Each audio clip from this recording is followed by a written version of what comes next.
नमस्कार विद्यार्थी मित्रांनो, आज आपण बघणार आहोत स्वाध्याय 19.2. प्रश्न पहिला. सकाळी 7:30ला शाळेत आलेला निलेश शाळेतून 330 मिनिटांनी घरी जायला निघाला. तर तो किती वाजता घरी जायला निघाला? मित्रांनो, सकाळी 7:30 वाजता निलेश शाळेत आलेला आणि शाळेतून 330 मिनिटांनी तो घरी निघाला. म्हणजे तो किती वाजता घरी निघाला? तर बघा, सकाळी तो 7:30 वाजता शाळेत आलेला. मग आता 330 मिनिटे म्हणजे किती तास आणि किती मिनिटे? आपल्याला एका तासामध्ये 60 मिनिटे असतात, म्हणजे आपण करणार भागिले 60. 6 1 6 6 2 12 6 3 18 6 4 24 6 5 30 म्हणजे 300. 6 5 300. मग या ठिकाणी 330 मधून 300 गेले, बाकी उरली 30. म्हणजे 5 तास आणि 30 मिनिटांनी तो घरी जायला निघाला. म्हणजे आता 7:30 वाजता तो शाळेत आला होता. मग आता 5 तास आणि 30 मिनिटे आपण यांची करणार बेरीज. म्हणजे आपल्याला मिळेल उत्तर 0. 3 आणि 3 6, 7 आणि 5 12. म्हणजे मित्रांनो 12 वाजून 60 मिनिटे. बघा आता हे आहे तास आणि हे आहे मिनिटे. 12 वाजून 60 मिनिटे म्हणजे 12 वाजून 60 मिनिटे म्हणजे किती? तर या ठिकाणी ह्या 12 मध्ये आपल्याला 1 तास मिळवावा लागेल, कारण की 60 मिनिटांचा 1 तास होतो. म्हणजे या ठिकाणी हे वजा 60 होतील आणि या ठिकाणी प्लस 1 म्हणजे 12 आणि 1 झाले थोडक्यात 13. आणि या ठिकाणी 0 0 13 वाजले म्हणजे किती वाजले? 1 वाजला. म्हणजे तो 1 वाजता घरी जायला निघाला. म्हणजे पहिल्या प्रश्नाचं उत्तर आहे पर्याय क्रमांक 3. प्रश्न नंबर 2. मारियाला सेमिनारसाठी 10:30 वाजता पोहोचायचे होते, परंतु गाडी पंक्चर झाल्यामुळे तिला पाऊण तास उशीर झाला. तर ती किती वाजता सेमिनारला पोहोचली? मित्रांनो, मारियाला 10:30 वाजता 10 वाजून 30 मिनिटांनी सेमिनारसाठी पोहोचायचं होतं. तिची गाडी रस्त्यामध्ये पंक्चर झाली, तिला पाऊण तास उशीर झाला. 1 तास म्हणजे 60 मिनिटे, पाऊण तास म्हणजे 45 मिनिटे उशीर झाला. म्हणजे ती सेमिनारसाठी 45 मिनिटे उशिरा पोहोचणार आहे. म्हणजे किती वाजता पोहोचेल? तर 10:30 मध्ये आपण 45 मिनिटे मिळवणार. बघा आता या ठिकाणी 5 4 आणि 3 7, मग 75 झाले मिनिटे आणि या ठिकाणी 10 वाजलेले आहेत. मग आता ह्या मिनिटांचं आपण तासात आणि मिनिटात रूपांतर करणार, म्हणजे वजा 60 करणार. मग आता या ठिकाणी बघा 5 आणि या ठिकाणी हे 60 मिनिटे या ठिकाणी वजा करून तासामध्ये मिळवणार, म्हणजे 10 आणि 1 11. 11 वाजून 15 मिनिटांनी ती सेमिनारला पोहोचली. 11 वाजून 15 मिनिटे म्हणजे दुसऱ्या प्रश्नाचं उत्तर आहे पर्याय क्रमांक 4. प्रश्न नंबर 3. चिन्मयचा मध्यान्हपूर्व दिनक्रम पुढील प्रमाणे आहे. मित्रांनो, मध्यान्हपूर्व म्हणजे दुपारी 12 वाजण्याच्या अगोदरचा काळ आणि मध्यान्होत्तर म्हणजे दुपारी 12 वाजण्याच्या नंतरचा काळ. बघा आता मध्यान्हपूर्व 5:45 ते 6:15 कविता पाठांतर. बघा 5:45 म्हणजे 6 वाजायला 15 मिनिटे कमी, म्हणजे 5 वाजून 45 मिनिटे ते 6:15 म्हणजे 6 वाजून 15 मिनिटापर्यंत तो पाठांतर करतो. बघा पाठांतराचा वेळ आहे त्याचा 5:45 ते 6:15 म्हणजे 30 मिनिटे. त्यानंतर मध्यान्हपूर्व म्हणजे दुपारी 12 वाजण्याच्या आतच 6:30 ते 7 वाजून 40 मिनिटापर्यंत. 6:30 ते 7:40 काय आहे? त्याचा खेळण्याचा टाईम आहे. 6:30 ते 7:40 म्हणजे 6:30 ते 7:30 1 तास आणि वर 10 मिनिटं, म्हणजे 1 तास 10 मिनिटं त्या ठिकाणी तो खेळतो. आणि त्यानंतर मध्यान्हपूर्व म्हणजे दुपारी 12 वाजण्याच्या आतच पुन्हा 8 वाजून 50 मिनिटे. बघा 8 वाजून 50 मिनिटे ते मध्यान्हपूर्व 10ला 5 मिनिटे कमी असेपर्यंत, म्हणजे 8:50 ते 9:55 पर्यंत तो काय करतो? अभ्यास करतो. म्हणजे अभ्यासाचा वेळ झाला त्याचा 1 तास 5 मिनिटे. बघा 8:50 ते 9:55, 8:50 ते 9:50 1 तास आणि 55 म्हणजे या ठिकाणी वर 5 मिनिटे, 1 तास 5 मिनिटे तो अभ्यास करतो. तर पाठांतर, खेळ आणि अभ्यास यासाठी तो एकूण किती वेळ खर्च करतो? या सगळ्यांसाठी तो एकूण किती वेळ खर्च करतो? या ठिकाणी आपण यांची करणार बेरीज. 30 मिनिटे, 1 तास 10 मिनिटे आणि 1 तास 5 मिनिटे. बघा या ठिकाणी 5 3 आणि 1 4 आणि 1 आणि 1 2 2 तास 45 मिनिटे एवढा वेळ तो खर्च करतो. 2 तास 45 मिनिटे म्हणजे तिसऱ्या प्रश्नाचं उत्तर आहे पर्याय क्रमांक 2. प्रश्न नंबर 4. मध्यान्होत्तर 11 वाजता धनेश गाडीत बसला तर 24 ताशी घड्याळाप्रमाणे तो किती वाजता गाडीत बसला? मित्रांनो, मध्यान्होत्तर. बघा, मध्यान्ह म्हणजे दुपारचे 12 वाजले. आता मध्यान्होत्तर म्हणजे दुपारी 12 वाजल्यानंतर. मग आता मध्यान्होत्तर 11, दुपार 12 नंतरचे 11 म्हणजे कधीचे 11 असतील? तर हे रात्रीचे 11 असतील. बघा, रात्रीच्या 11 वाजता तो गाडीत बसला. मग 24 ताशी घड्याळाप्रमाणे तो किती वाजता गाडीत बसला? तर मित्रांनो, 24 ताशी घड्याळाप्रमाणे म्हणजे या ठिकाणी दुपारचे 12 वाजलेले आहेत आणि त्यानंतर पुन्हा आणखीन 11 तासांनी म्हणजे या ठिकाणी 2 आणि 1 3 म्हणजे मित्रांनो 23 वाजता तो गाडीत बसला. 24 ताशी घड्याळाप्रमाणे 23 वाजता तो गाडीत बसला. म्हणजे चौथ्या प्रश्नाचं उत्तर आहे पर्याय क्रमांक 4. प्रश्न नंबर 5. 24 ताशी घड्याळाप्रमाणे क्रिकेटचा सामना 10 वाजता सुरू होऊन 15:45 संपला तर सामना 12 ताशी घड्याळाप्रमाणे किती वाजता संपला? मित्रांनो, 24 ताशी घड्याळाप्रमाणे क्रिकेटचा सामना 15:45 संपलेला आहे. बघा, 15:45 संपला म्हणजे तो 12 ताशी घड्याळाप्रमाणे किती वाजता संपला? कारण की 12 ताशी घड्याळामध्ये 1 ते 12 वाजतात. 12 नंतर पुन्हा 1 2 3 असे त्या ठिकाणी पुन्हा 12 पर्यंत जातात. मग 24 ताशी घड्याळाप्रमाणे काय होतं? 13 14 15 असा या ठिकाणी सामना सुरू असतो. असे या ठिकाणी वाजतात. मग आता 15:45 म्हणजे 12 ताशी घड्याळाप्रमाणे किती? तर आपण या ठिकाणी काय करणार? यातनं करणार -12 म्हणजे या ठिकाणी 45 आहे असेच राहतील.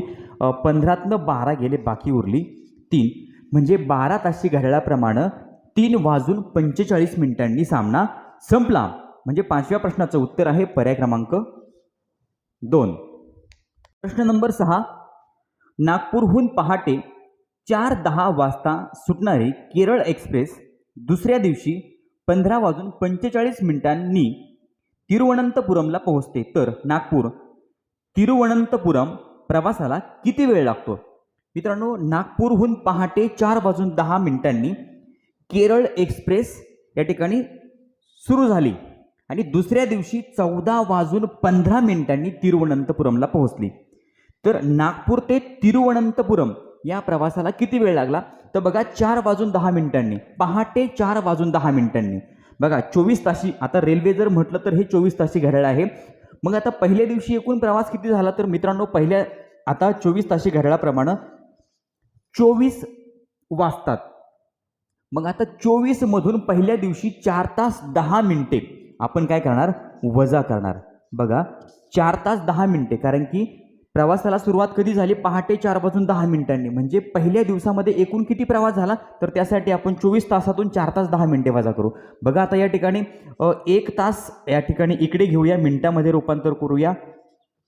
60 मिनिटातून 10 मिनिटं गेले, या ठिकाणी 50 मिनिटे आणि 23 तास मधून 4 तास गेले म्हणजे खाली राहिले 19 तास आणि 50 मिनिटे. पहिल्या दिवशी 19 तास 50 मिनिटे एवढा प्रवास झाला आणि दुसऱ्या दिवशी किती? तर गाडी दुसऱ्या दिवशी 14 तास आणि 15 मिनिटांनी तिरुवनंतपुरमला पोहोचली. म्हणजे पहिल्या दिवशी 19 तास 50 मिनिटे एवढा प्रवास आणि दुसऱ्या दिवशी 14 तास आणि 15 मिनिटे एवढा प्रवास. म्हणजे एकूण प्रवास झाला किती? मग आता 5 आणि 1 6 म्हणजे हे झाले 65 मिनिटे आणि पुन्हा 9 आणि 4 13 हातचा आला 1 1 2 3 म्हणजे 33 तास 65 मिनिटे. पुन्हा या 65 मिनिटातले 60 मिनिटे इकडे घेऊया म्हणजे 1 तास या ठिकाणी वाढेल 5 0 आणि 4 3 34 तास आणि 5 मिनिटे. मित्रांनो, एकूण नागपूर ते तिरुवनंतपुरम या प्रवासाला किती वेळ लागला? तर 34 तास आणि 5 मिनिटे म्हणजे 6व्या प्रश्नाचं उत्तर आहे पर्याय क्रमांक 1. प्रश्न नंबर 7. पूनमने तिच्या गावी पोहोचण्यासाठी केलेल्या एकूण प्रवासापैकी 3 तास 55 मिनिटे बसने प्रवास केला व 4 तास 45 मिनिटे प्रवास आगगाडीने केला तर तिने बसपेक्षा आगगाडीने किती काळ अधिक प्रवास केला? बघा, आगगाडीने प्रवास केलेला आहे 4 तास आणि 45 मिनिटे आणि बसने प्रवास केलेला आहे 3 तास 55 मिनिटे. 3 तास 55 मिनिटे आपल्याला या ठिकाणी करायची आहे वजाबाकी. आता 45 मिनिटातून 55 मिनिटे जात नाही. मग आपण काय करणार? या 4 तासातून 1 तास मिनिटांच्या कॉलममध्ये घेणार, म्हणजे 4 तासाचे 3 तास होतील. आणि मग या ठिकाणी काय होणार, इकडचा 1 तास इकडे, म्हणजे त्या मिनिटाचं आपण तासाचं मिनिटात रूपांतर केलं, ते झाले 60 मिनिटे आणि हे 45 मिनिटे. 60 आणि 45 किती होणार, तर ते होणार 100, 105. मित्रांनो 105 या ठिकाणी बघा, हे 105 मिनिटे, ह्या 105 मिनिटातनं हे 55 मिनिटे गेले. बघा आता 5तून 5 गेला, खाली राहिला 0 आणि 10तून 5 गेले 5, म्हणजे 50 मिनिटे. मित्रांनो 4 तास 45 मिनिटांमधून जर 3 तास 55 मिनिटे आपण वजा केले तर आपलं उत्तर येईल 50 मिनिटे. म्हणजे बसपेक्षा आगगाडीने किती वेळ किंवा किती काळ अधिक प्रवास केला, तर 50 मिनिटे. म्हणजे 7व्या प्रश्नाचं उत्तर आहे पर्याय क्रमांक 1. प्रश्न नंबर 8. एक गाडी नागपूर अमरावती हे 150 किलोमीटर अंतर 3 तास 15 मिनिटात पार करते, तर त्या गाडीला नागपूर अकोला हे 250 किलोमीटर अंतर याच वेगाने पार करण्यासाठी किती वेळ लागेल. बघा नागपूर ते अमरावती हे 150 किलोमीटरचं अंतर जाण्यासाठी 3 तास आणि 15 मिनिटे लागतात. बघा 150 किलोमीटरचं अंतर जाण्यासाठी 3 तास 15 मिनिटे लागतात.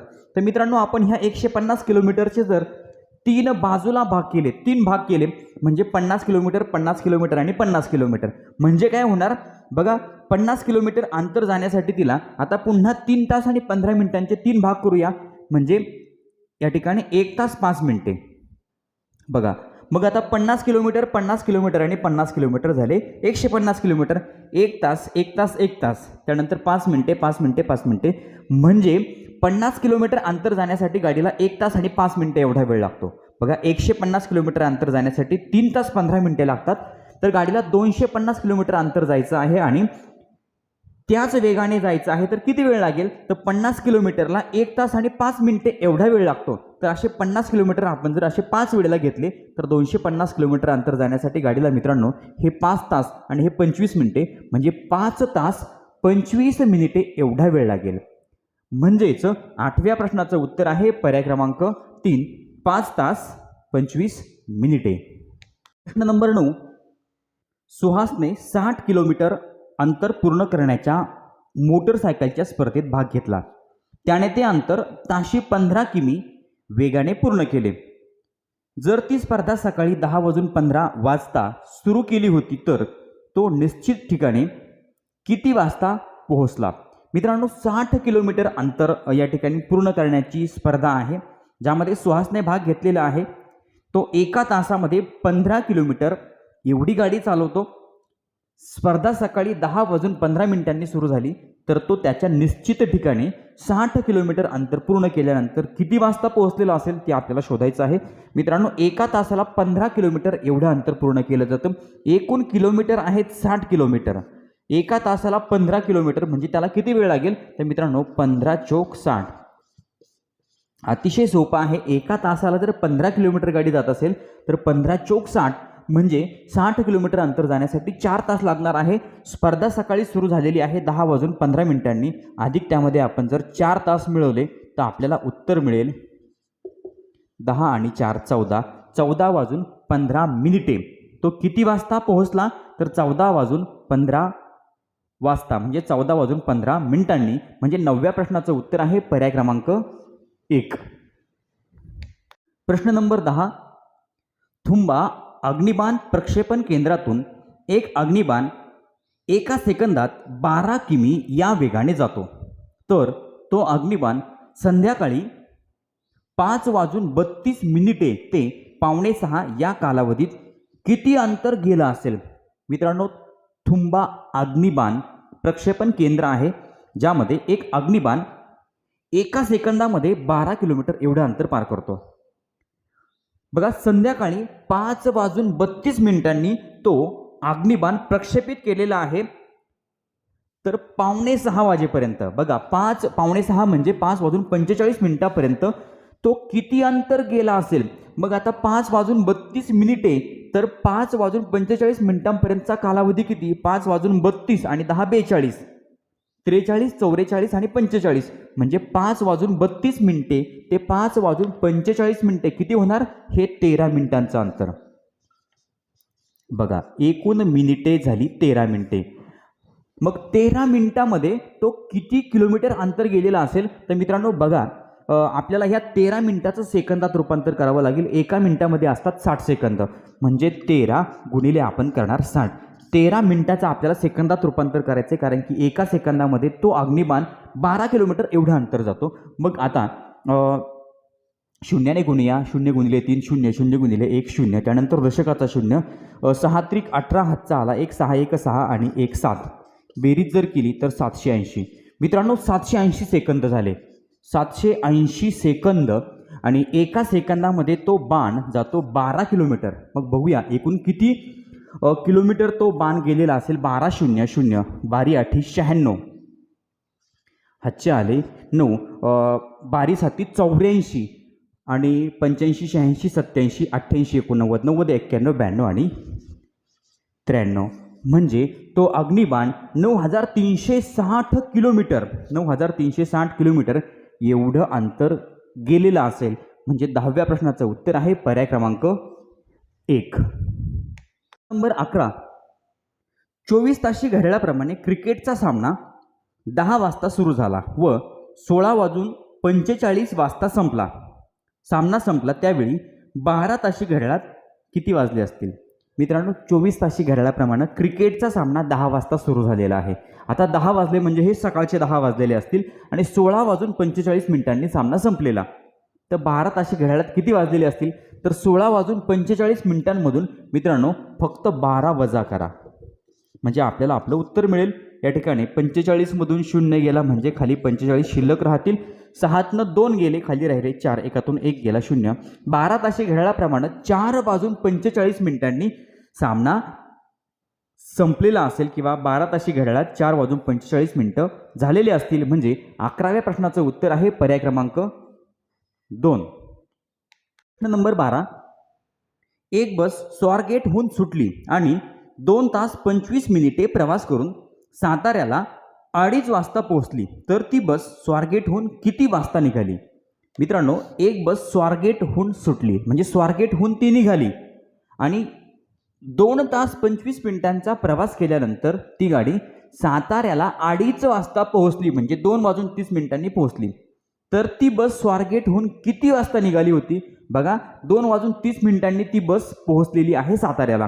मग आता 2 वाजून 30 मिनिटांच्या अगोदर 2 तास 25 मिनिटे एवढ्या गाडीने प्रवास केला, म्हणजे ती बस स्वारगेटहून किती वाजता निघाली होती? तर आपल्याला 2 तास म्हणजे 2 वाजून 30 मिनिटांमधून अगोदर आपण 2 तास वजा करूया. हे 2 तास वजा केले म्हणजे 2 वाजून 30 मिनिटाच्या अगोदर 1 तास वजा केला म्हणजे 1 वाजून 30 मिनिटं. पुन्हा त्यामधून आणखीन 1 तास वजा केला म्हणजे 12 वाजून 30 मिनिटं. म्हणजे पुन्हा 12:30 मधून जर आपण आणखीन 25 मिनिटे वजा केले म्हणजे मित्रांनो आपल्याला उत्तर मिळेल 12 वाजून 5 मिनिटे. बघा 12 वाजून 5 मिनिटांनी ती बस स्वारगेटहून निघालेली होती आणि मग 2 तास 25 मिनिटाचा प्रवास केल्यानंतर ती बरोबर 2 वाजून 30 मिनिटांनी म्हणजे 2:30 वाजता साताऱ्याला पोहोचली. म्हणजे 2 वाजून 30 मिनिटे यामधून आपल्याला 2 तास आणि 25 मिनिटे वजा करायची, म्हणजे आपल्याला उत्तर मिळेल 12 वाजून 5 मिनिटांनी. बघा दुपारी 12 वाजून 5 मिनिटांनी ती बस स्वारगेटहून निघाली होती. म्हणजे 12व्या प्रश्नाचं उत्तर आहे पर्याय क्रमांक 3. प्रश्न नंबर 13. एक गाडी ताशी 80 किलोमीटर अंतर पार करते, तर पुढीलपैकी कोणते विधान चुकीचे आहे? मित्रांनो एका तासामध्ये गाडी 80 किलोमीटर अंतर जाते. आता खाली आपल्याला एकूण 4 विधानं दिलेली आहेत, त्यातलं कोणतं विधान चुकीचं आहे ते आपल्याला ओळखायचं आहे. हा स्वाध्याय आहे, स्वाध्याय 19.2 आणि या स्वाध्यायातला हा शेवटचा प्रश्न आहे. या शेवटच्या प्रश्नाचं उत्तर विद्यार्थी मित्रांनो तुम्ही मला कमेंट बॉक्समध्ये सांगा. या ठिकाणी हा स्वाध्याय संपलेला आहे. चॅनलवर नवीन असाल तर चॅनल सबस्क्राईब करा, व्हिडिओ आवडला तर लाईक करा, कमेंट करून कळवा आणि आपल्या मित्रांना व्हिडिओ शेअर करायला विसरू नका. धन्यवाद.